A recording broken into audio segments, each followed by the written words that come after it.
$1,000 and given it directly to students so they can participate. I'm also was a member of the Gloucester School Committee from 1998 to 2008. I was the chairman of the school committee those last 4 years. I oversaw the public hearing where we closed Fuller School. I would just like to, I have a prepared statement, I'll submit it, and I would just like to be brief and just say I am insulted. I am absolutely insulted that Chairman Chester will come here and rationalize their non-attendance at the December 11th public hearing by saying they did make it, somebody made it, to the hearing in Brockton and the one in Waltham, and that's sufficient. Well, if that was sufficient, then why did they take a vote to waive their need to appear at a public hearing and then use a regulation, cite a regulation that's completely inappropriate? The regulation that they cited when they took the vote was for applicants. It was a waiver for applicants if they couldn't fulfill some obligation in the process, and that was the regulation that they cited when they took that vote. That in itself should bring this charter process under serious review, and I hope you see that, and I urge you to understand that this isn't just about Gloucester. This can happen in your communities too. Thank you. Thank you very much. Roger Garberg, following which we'll have Martin Del Vecchio and Leor Ulrich. Hi, my name is Roger Garberg. I'm a parent of a Gloucester first grader. I'm a former member of the site-based council at our middle school here in Gloucester, and I'm also the current chair of Gloucester Stand for Children. I'm also personally fully committed to educational reforms that bring greater resources and equity to public education, including where appropriate charters. This is not an appropriate charter.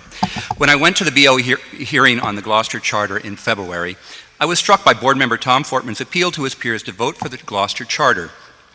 He was almost alone among board members in actually articulating a reason for his yes vote. Other yes voters were quiet, or they were not in attendance in the case of Secretary Revel.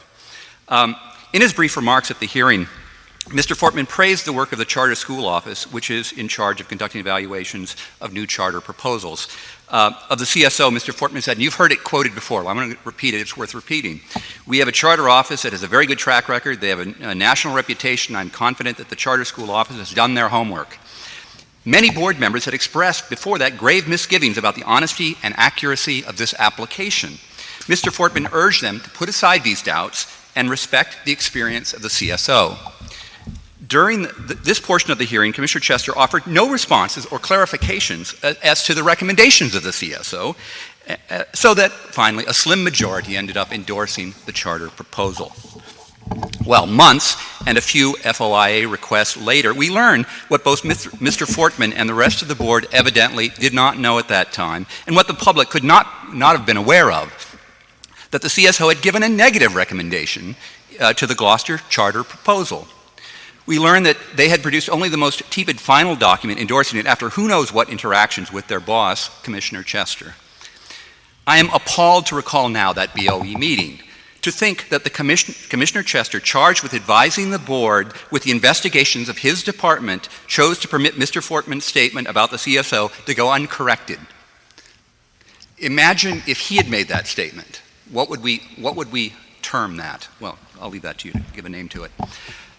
What was the goal of this meeting and this entire process? A cynic might suggest it was throwing a bone to the charter lobby, represented here tonight by Mr. Keenan, which vigorously presses for an ever larger share of public share of funds, school of public school funds.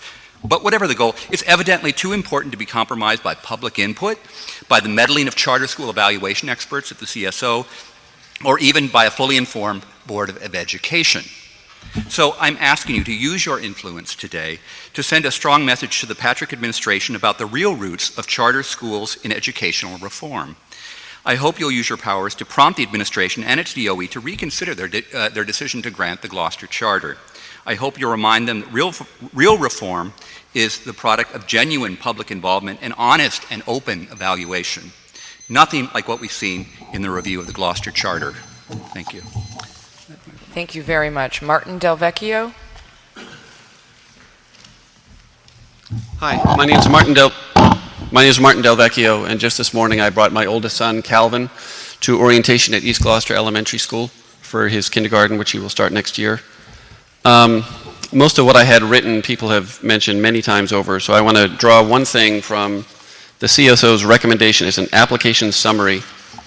It says about the infamous petition, while we have no doubt about the petition of 455 cited in the application, for whatever reason, there has been little evidence at the public hearing or through public comments about significant demand for this proposed school. I did not sign the petition. I was never shown the petition. But I can guarantee you right now that if I had been shown the petition at the time, I would have signed it, because I believe in school choice. I believe in charter schools. I believe that the more, the more choices people have for education, the better off their children's education will be. However, very shortly after this school was announced, I learned from my friends who live in Gloucester and who serve in various state government, city government positions, that this school would be funded by taking money away from the public schools. I immediately switched to being an opponent of this, and I think that is the whatever reason there has been little public support for this. The people I have talked to in the preschools that my children attend, when they hear about the charter school, they say, hey, that sounds like a great idea. When I explain to them that the funding comes directly from the public schools budget, they say, wait a minute, that doesn't make sense. This is such a great thing. If it could be funded in a reasonable way that would not directly affect and have such a negative impact on the city, I would approve it. I would support it. I would add my name to that list of supporters if the funding were different. But since it's not, I have to oppose it. Thanks. Thank you very much. Next, I'd like to hear from Leora Ulrich, and after her, the following four people: Michelle Sweet, Melissa Teixeira, Nancy Harrison, and Stacy Randell. Good evening. Thank you for the opportunity to speak tonight. I'm a parent of 2 Gloucester Public School students who wants the best education possible for my children. I am one of so many. I've read the prospectus of the Gloucester Community Arts Charter School, and after much research and investigation, I came to the realization that this charter school would not bring anything new to our city school system. So, on December 11th of last year, I went to the public hearing with a speech I had carefully crafted, ignoring all other aspects of life, such as laundry and grocery shopping, because I believed that this was an important function of the democratic process. It was with sadness and disbelief to learn that my anxiety over speaking in public, which I am currently experiencing right now, the time that my husband took off work to care for our children, and the preparation for what I had to say was all for naught, because not one board member from the DESE attended. What I said, or what anyone else said for that matter, was left on ears that had no power to effectively pass on our passionate feelings and our very real concerns. I am relieved and also hopeful that you have come to Gloucester this evening to listen with open ears and open minds, and to make decisions that have not already been decided. One thing that has been made clear through this entire debate is that charter schools are not a one-size-fits-all school. Just because the governors and even our president's administrations are promoting a pro-charter agenda does not mean that they will be beneficial to every community, because one size does not fit every community either. To be blindly committed to this idea without rigorous evaluation of each application just enforces a kind of reverse discrimination against the other students that the charters do not include.